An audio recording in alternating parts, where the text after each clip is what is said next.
গ্রামটার নাম ছিল শিউলিপাড়া।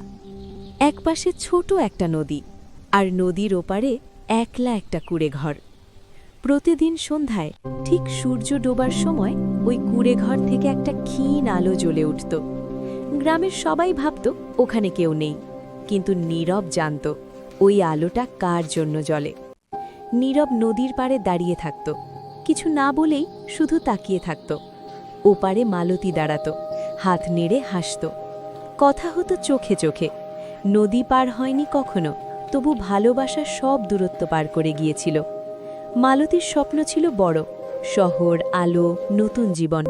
আর নীরবের স্বপ্ন ছিল ছোট, মালতীর আলোটা যেন কোনো দিন না নিভে। কিন্তু একদিন হঠাৎ করে আলোটা আর জ্বলেনি। গ্রামে খবর ছড়িয়ে পড়ল মালতী শহরে চলে গেছে, আর ফিরবে না। সেই সন্ধ্যায় নীরব অনেকক্ষণ নদীর পাড়ে দাঁড়িয়েছিল। অন্ধকার নেমে এলো, কিন্তু ওপারে কোনো আলো জ্বলেনি। দিন গেল, মাস গেল, বছর কেটে গেল। নীরব বড় হলো, কিন্তু নদী একই রইল।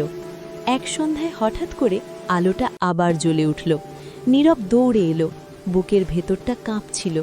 কিন্তু কুঁড়ে ঘরে কেউ নেই, শুধু একটা পুরনো লণ্ঠন আর পাশে রাখা একটা চিঠি। চিঠিতে লেখা ছিল, নীরব, আমি জানতাম তুমি একদিন আসবে।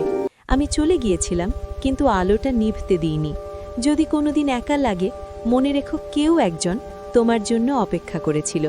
সেই দিন থেকে সবাই বলে, নদীর ওপারের আলোটা কোনো লণ্ঠন নয়, ওটা একটা ভালোবাসা, যেটা মানুষ চলে গেলেও নিভে যেতে শেখে না।